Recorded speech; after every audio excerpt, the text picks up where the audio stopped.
Hey there, horror movie tea sippers. The following podcast episode will contain spoilers for the movie we are about to review.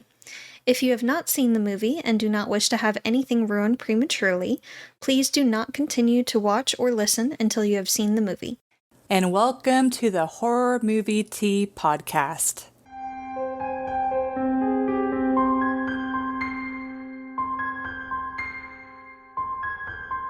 Today we are covering Freaks, which came out in 2018, and it had been requested by Carrie, but then I realized that I think we accidentally watched the wrong movie. We made an oopsie poopsie? Because I'm pretty sure it was Freaks from 1932 that she had requested, because I remember her, giving some context around the movie. It had been a while since we had seen those comments and context. Yeah, so we literally didn't think about it until I was searching for the summary in IMDb, and I was like, uh-oh, there's two movies. Oopsie poopsie. When I had searched the movie Freaks, this is the one that popped up. Which makes sense, because it's a more recent film. They would assume we want the more recent film. I didn't think anything of it, but with most of Carrie's requests, it does make more sense that it would have been the other one. The other one. Sorry about that, Carrie. So, kind of requested by Carrie, but also oopsie poopsie by us. So, we will hold on to your other one, though. It's kind of funny how, it still kind of fit the type of movies that we cover. So, I mean, it's definitely one of those that's, right on the edge horror adjacent. Yeah, it's, more of a thriller, suspense, sci-fi type action-y kind of. But there's still, horror-ish elements, psychological stuff. We didn't think anything of it until later. I'm sorry. Oops, sorry. But before we go into the review, let's grab our cups and talk about tea. So, I'm sorry, we're being boring. We are repeating the tea. I'm using the Please Don't Kill Me mug from our Teespring.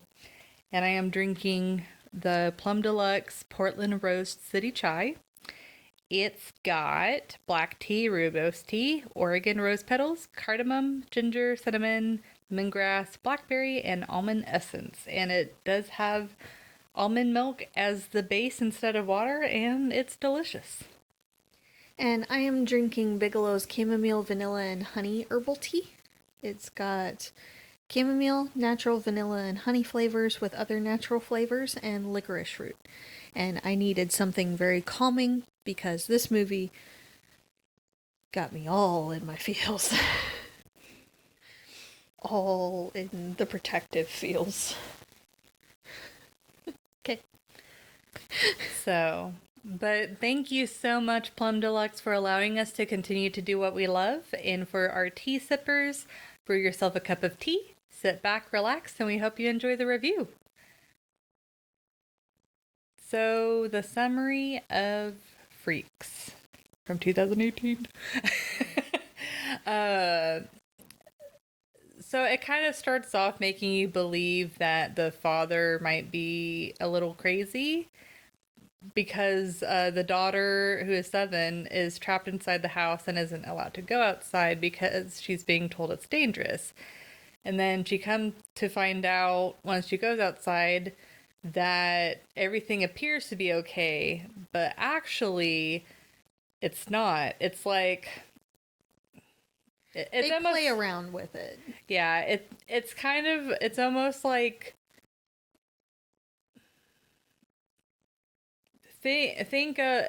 They're prejudiced against these people that have powers, and they're capturing them, and more often than not, killing them.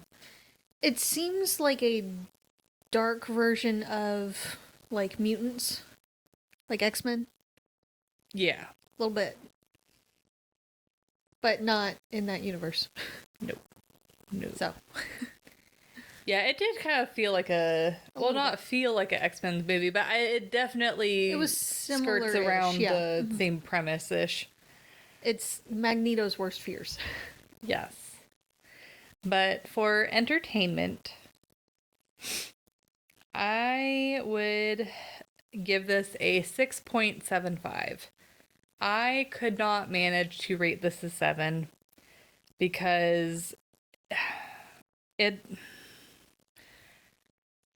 granted, it's one of those things where it's like the trailer in this scenario would have probably helped me like the movie a little more, but it's like it's so hit or miss because sometimes trailers completely ruin. Because I forgot which movie it was, but you had watched a trailer for one, and it had completely ruined your experience of the movie. There's been several.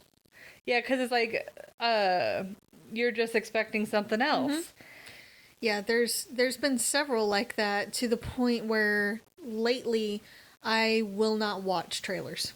I will actively avoid the trailers. I had seen this trailer because, I mean, this came out a few years ago. So at the time, I was still watching trailers on occasion. And I had seen this trailer, so I knew kind of what to expect. So this is one of the movies where the trailer would probably help you get a better idea, or at least reading the summary. But because it's like it starts off really focusing on the father and the crazy things that he's saying, and then whenever you look outside, everything looks so normal. And for me, the twist of them actually being in danger, I feel like the fact that they gave them powers and stuff, it just didn't hit the satisfactory mark for me. Like, if you're going to make it dangerous, maybe have it. This is just me tossing an idea out there just as a variant, but not. I'm not saying that this is a better idea at all. But it's like, what if everything looked normal, but it's actually like aliens or something, and they are trying to like take over people's bodies, or I don't know. It just the fact that they had powers and this the quote unquote twist was unsatisfactory. So I thought it would have been a little bit more cool for them to play around more with the psychological aspect of the dad actually being crazy and the daughter trying to, either convince him that everything's okay, or her trying to find normalcy, or what have you. Huh. What if the dad thought or was acting out as if he had severe paranoid schizophrenia and agoraphobia somewhat, but he was actually like a medium or psychic and was seeing spirits and things and believing that those were the voices or the bad people trying to hurt him? Because that would kind of play into now the daughter starting to see ghosts and things in the closet. Yeah. That would have been interesting too. Yeah, like I know with as much as they fleshed out the powers and stuff, it was interesting. It made it sound like they had thought about the powers first and then done the story the way, but the way they portrayed it in the movie, at least to me, it felt like they focused more on the psychological, and then the powers was an afterthought. And for me, it just made it seem like the movie lost its interest and genuinity, and I don't know, it just lost me quickly after that. This movie to me felt kind of like a prequel, but one that needed its own prequel, kind of, because they talk about like Dallas being destroyed, and all. Yeah, like so they just gave you little things of information, and I got more questions than I got answers in this movie. Yeah, I agree. And then the girl was frustrating because she seemed way too naive. Like, I understand she had been locked away for 7 years. Yeah. I was gonna say that, ma'am. It looks like you were wondering over the time frame. I was just trying to help. I'm sorry. No, I was literally about to talk.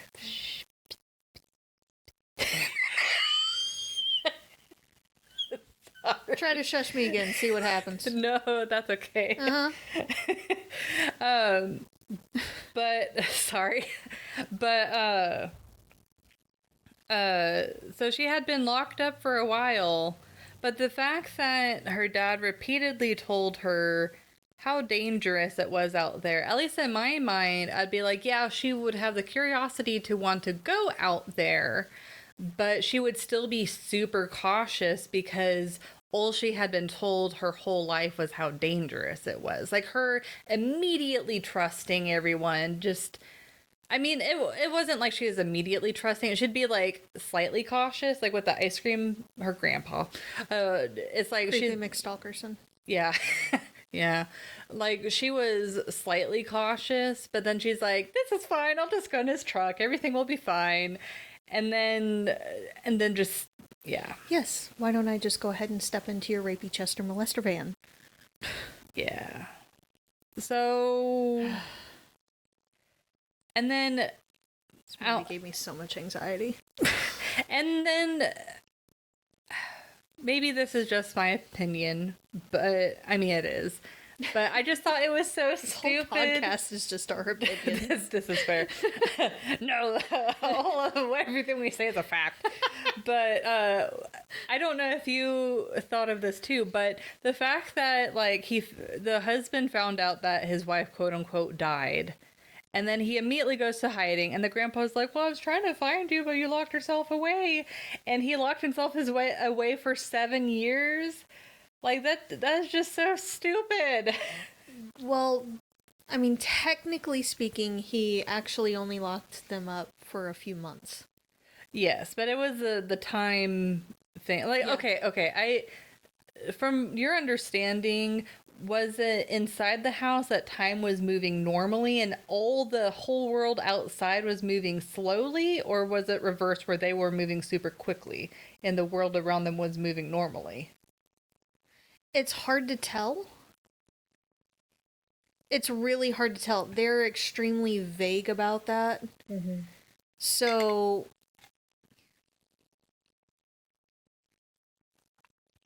it would make a bit more sense to me personally and energy-wise, just thinking about it, if he created a bubble in which they moved faster. So the rest of the world seemed like they had stopped or moved extremely slow.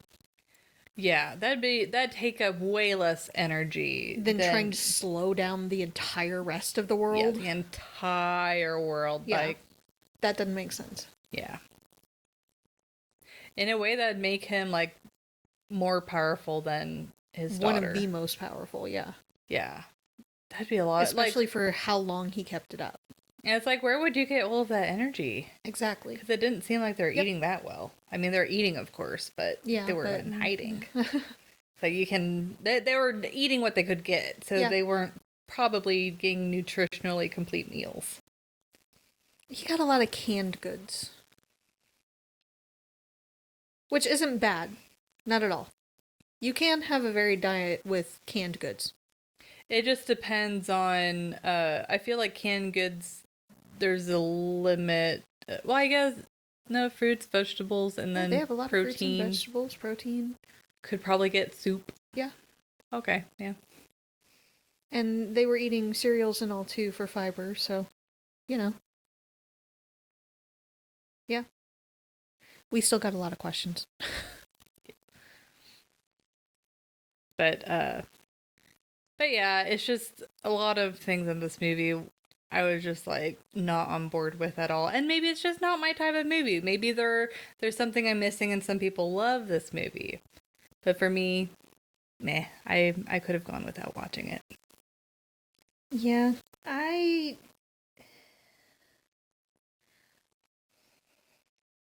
feel like if you're pregnant, especially with a girl, this is probably not a movie that we should be watching.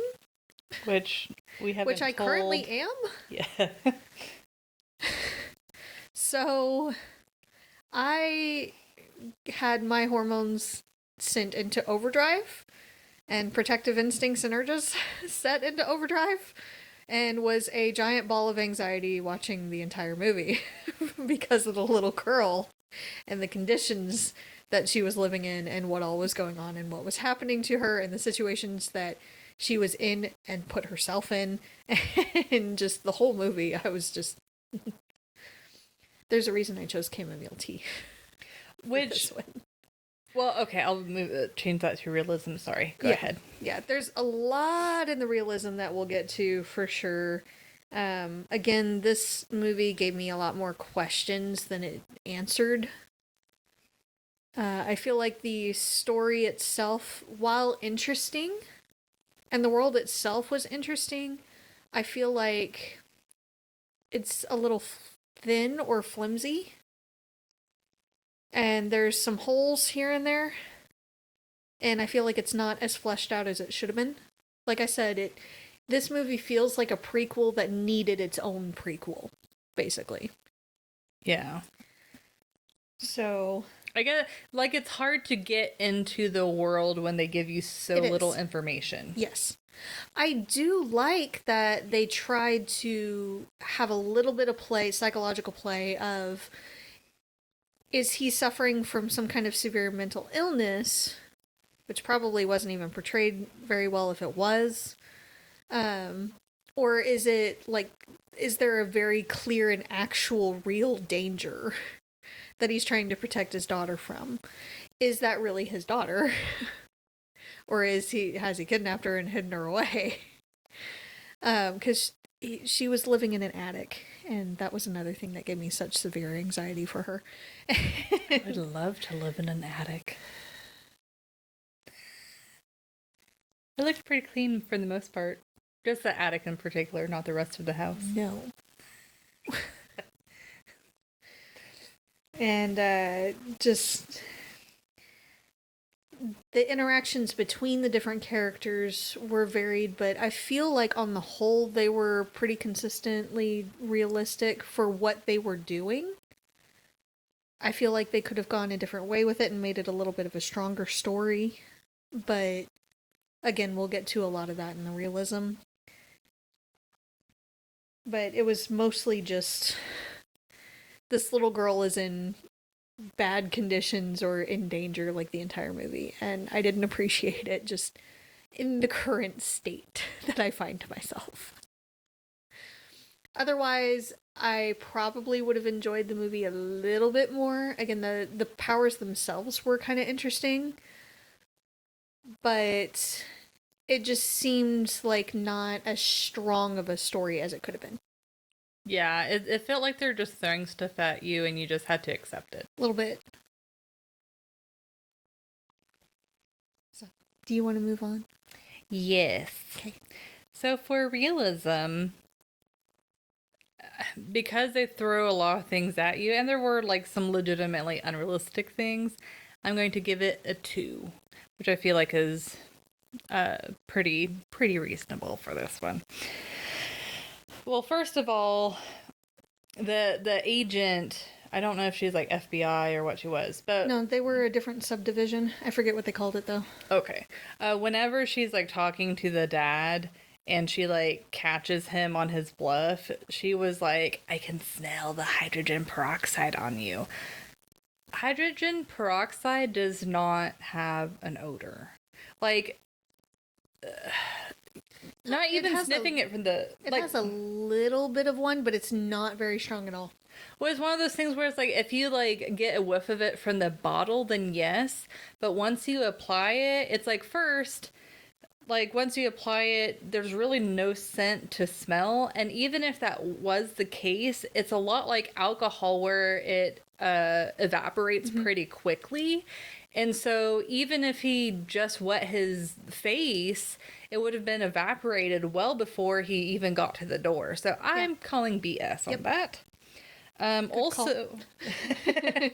Also, it was really frustrating. Like, first they didn't explain why they got like bloody eyes and stuff whenever they use their powers. Yeah, there was no explanation there. Are they hemorrhaging every time they use their powers? Which seems like a bad thing. It seems like they would have a very short lifespan. If extremely. Yeah. And then second, they were very inconsistent in what triggered the blood. Yes. Because on the one hand, she'd use her powers a little bit and then she'd bleed. And then at one point, she did use more of her powers and then she coughed up blood. But then at the very end, where she's using a lot of power, she really didn't have much repercussion. Yeah. And that just seems a little weird when the dad, he didn't even use, well, I guess he was technically using his powers because he is inside the house, but it's like he just had blood once in a while. It was very inconsistent, and they didn't explain why it happened, and you just had to accept it. So that was a bit frustrating.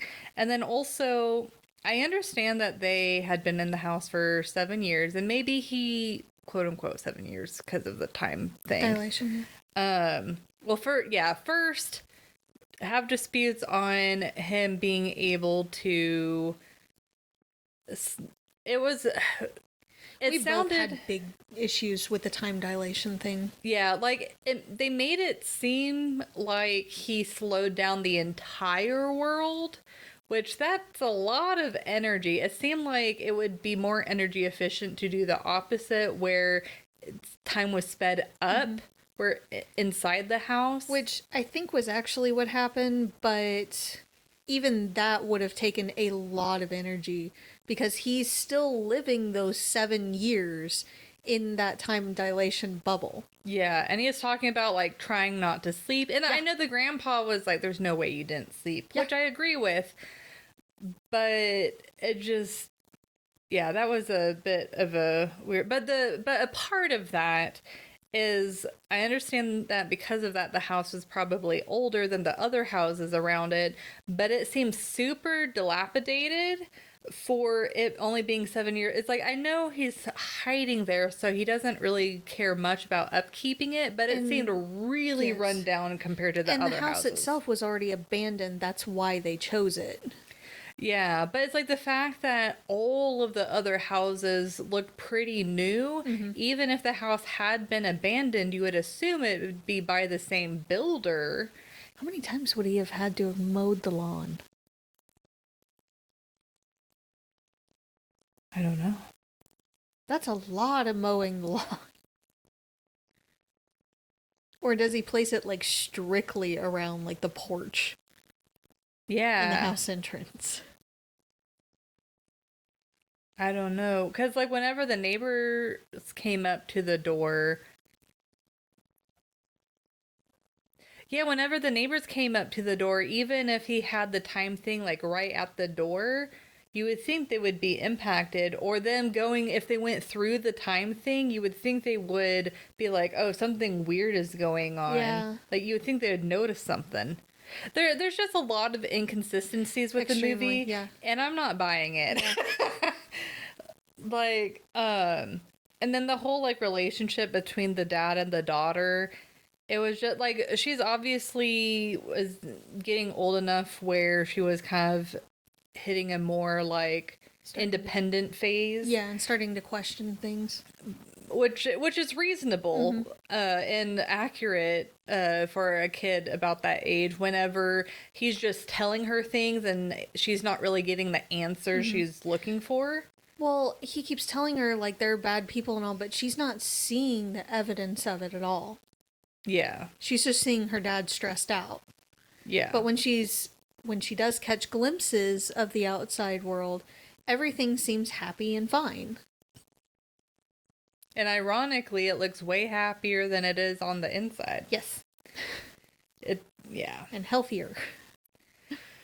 Yeah, and then, but I can see it realistic about, a group of people being, what would you call it?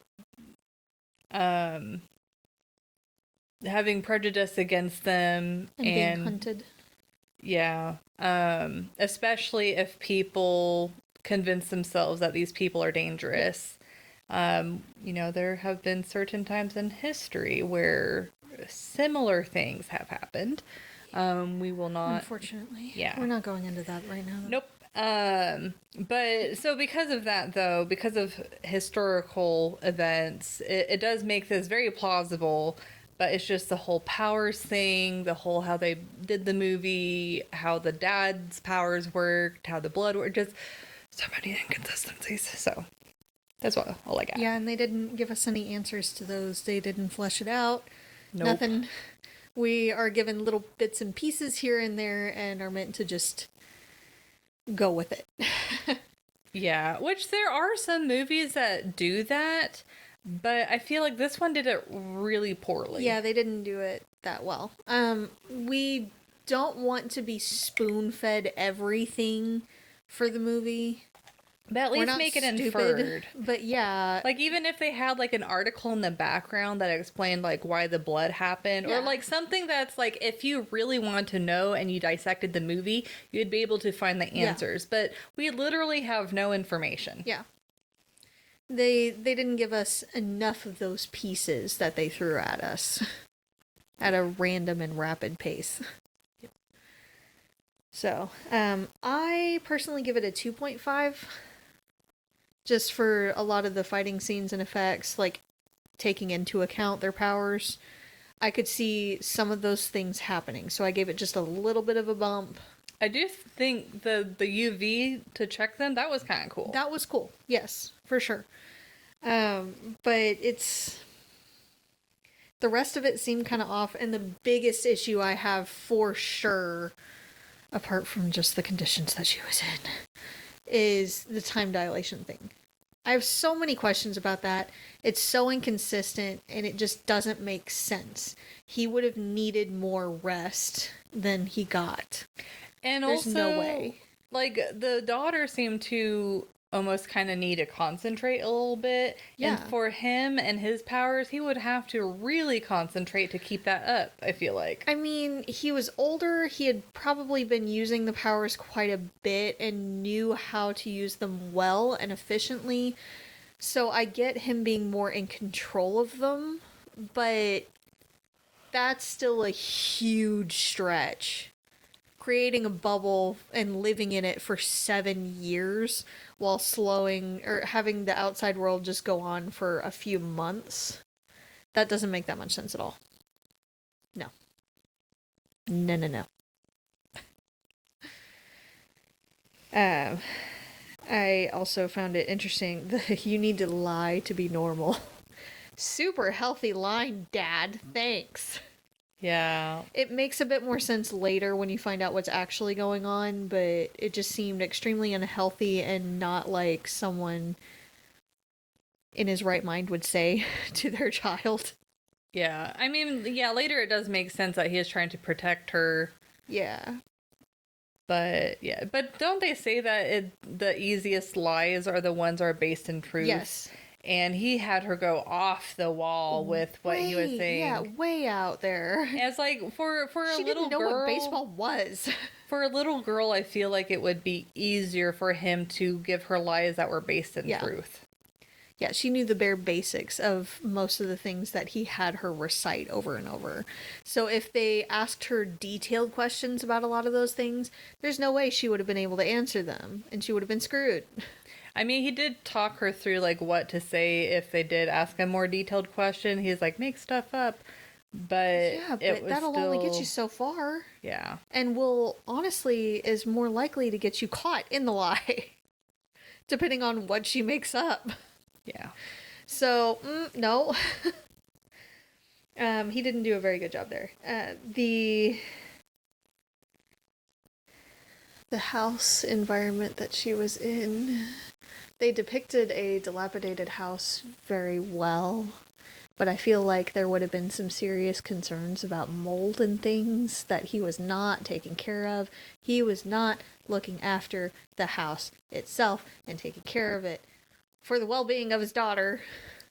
If you're in there for 7 years and you're in the house the vast majority of that time, why would you not keep up with the cleaning and maintenance of said house? Yeah. I feel like the more dilapidated it looks, the more other people are going to notice. And if nothing else, possibly report him for suspicious activity. And if they knew he had a child in there, probably CPS. So that draws a lot more attention. And especially since another thing that doesn't make sense is how locked up he has a Yes. house up, and how none of the neighbors find that suspicious or have called. Because like, hey, this person has, their windows blocked up and all of that. It's like that would be way more suspicious. Exactly. And in that kind of neighborhood, they might not have had one, but it looked like the kind of neighborhood that would have an HOA. Which most HOAs have stipulations and rules against blocking out windows and things with like newspaper and stuff, which they did. And plastic. Because it just looks bad. Like big red flags everywhere. So he might have found a house by luck that was abandoned for one, and two didn't have an HOA. But if the house was abandoned, then most of the people in the area would have known. And if it wasn't abandoned, it was just, not selling, then the people that are trying to sell it would still go by on a regular basis just to upkeep the place and check and make sure that no one had broken in and were squatting in it like they were. So the whole thing just kind of falls apart a little bit.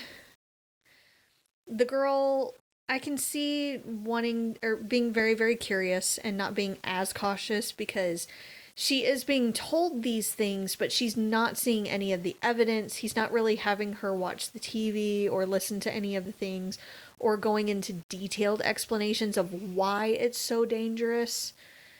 So I can see her not being as cautious and especially trusting like other kids and all.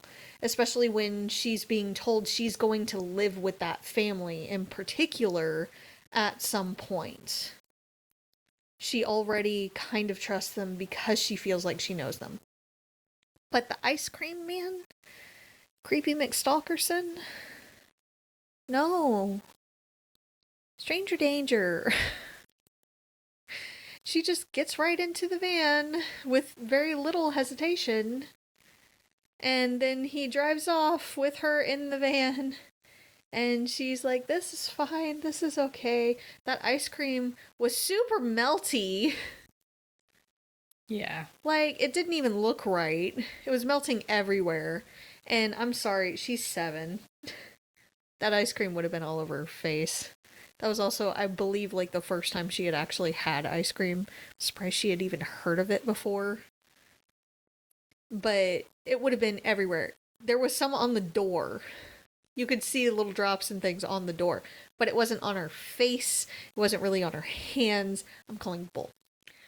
One thing I just thought of that doesn't make sense is at the end of the movie, whenever she's helping her mom, she can't teleport there. She's using one of the guards or whatever, but yet she's able to show herself at the neighbor's house.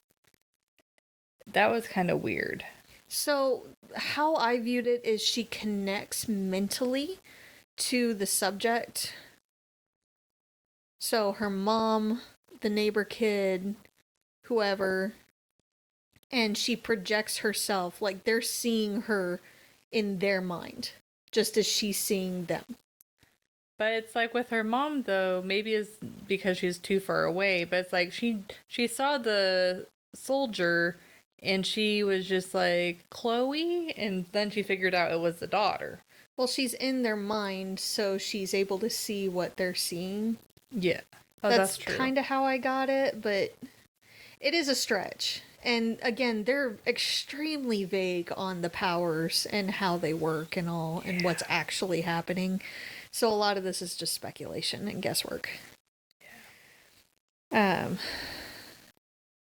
I also don't understand how the dad never got her any other clothes. She wore the same onesie as a shirt the entire time. No. Basic hygiene. No. Yeah, it's like I understand that them surviving is obviously super important, but it's like I feel like the dad has that fairly down pat, and so he should think about other needs on survival and health and hygiene. Like all of that stuff is very important. Basic stuff, too. Yeah. Like, food is not the only important thing. Yeah, because it's like, staying away from people that can kill you is one thing, but there's other things that can kill you Yes. too that don't have to do with If those. you can take the time to pick up paper and crayons for her, you can take the time to pick up an outfit or two. Just saying. Instead of having her wear a baby's onesie the whole time. Which I wish they would have shown what he was like when he was going out. Like how he, like if he just went to a normal grocery store and gave them cash, or how exactly he did that. They made it seem as if he was taking it. Like he made his own little bubble around himself while he was out. Stole the stuff and left. I also find it interesting he was telling the grandfather that he doesn't kill anymore. He doesn't take lives anymore.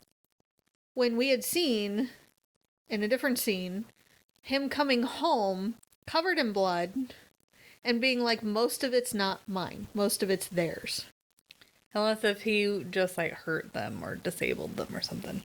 But yeah. Okay, but if he left them alive, then they'd be looking harder for him. That's true. Yeah, well, I wish they would have given more explanation on what happened with that, because that was just really random and nothing. It didn't take it anywhere. A lot of it just didn't make sense. It just gave him an excuse to like have to fall asleep and for her to leave the house. Yeah. Which, I mean, it didn't seem like him being hurt would give her motivation to want to leave at that point, because she's like, oh. Yeah, there's some real tangible evidence. Exactly. Of what he's saying is actually happening. Like, there's actual danger out there. He's really hurt. Yeah. So, I also don't understand why they described the mountain as a place where they would hold them briefly and then kill them. Like, I guess they were trying to study them or something. But why, if her mom was so dangerous, why would they have kept her alive that long? Even the months that they had her. Maybe it was because she couldn't use her powers while she was on the inside. Like, they knew her weakness, maybe? But, I don't know. Maybe? But I still feel like, I think they said it was like 4 months. I feel like that was still a long time. Yeah. Like, after a certain amount of time, probably a month, maybe 2, that if they're going to talk, they're going to talk. She was clearly not talking. Yeah. So it just didn't make sense. Most of the movie did make sense, though, so, whatever. Yeah. That's what I got. Yeah. So, like, overall, this movie is kind of a cluster. Yeah. It felt like it wasn't sure what it wanted. Like, it had an intent, but the execution was terrible. Yeah. And I feel like just kind of changing the story would make it a lot better of a movie. Yeah, they didn't describe really why Dallas was destroyed. They said it was because of, like, the newer generation of what they called freaks. But they didn't explain what happened, what were the circumstances leading up to it, the situation itself, nothing. So they were just being hunted, and there was some kind of attack, and Dallas was destroyed. Yeah. So they were extremely vague on that. I feel like the story was just not solid. It was more confusing than anything. I also feel like, since these are people that it's in their genetics, that, I mean, we don't know all of the powers that are possible, But I almost would imagine that if we lived in a world like that, it'd be closer to like gun ownership where there's like certain regulations you have to follow. Like, Yeah. oh, you can't use your powers within this, amount of time or distance within a city or something along those lines to try Yeah. and keep cities safe. Like that would seem a little bit more reasonable than, oh, we're gonna hunt them down and kill them. Yeah. And again, if these are genetic things, then, I mean, clearly they've been around for a while if the grandfather is able to disappear at will. Yeah, So why is it just now being an issue? Yeah, like it did seem pretty new that they started like hunting them down. Yeah. So the whole thing is, again, just confusing, and they don't answer very much at all. Yep. Yeah, so but maybe we'll cover the 1932 freaks. Yeah. Later down the line one day. One day. Sorry about that. That was our bad. But thank you so much for joining us today, and we would love to hear your thoughts on this movie. If you would like to recommend a movie, game, or tea and keep up to date with our content, you can find us on YouTube, Twitter, Instagram, Facebook, TikTok, Discord, and most places you listen to podcasts. If you'd like to support the podcast, please subscribe, like, and share our content. If you'd like to support us monetarily, we do have our Teespring with our lovely merch available. And our PayPal, or we have our affiliate link with Plum Deluxe as well, of course. It does not affect the price of the tea at all. It just allows us to continue to do what we love. And in the meantime, guys, all of the sites will be linked below. It's been a day. And until the next time, guys, stay safe and stay spoopy. Bye!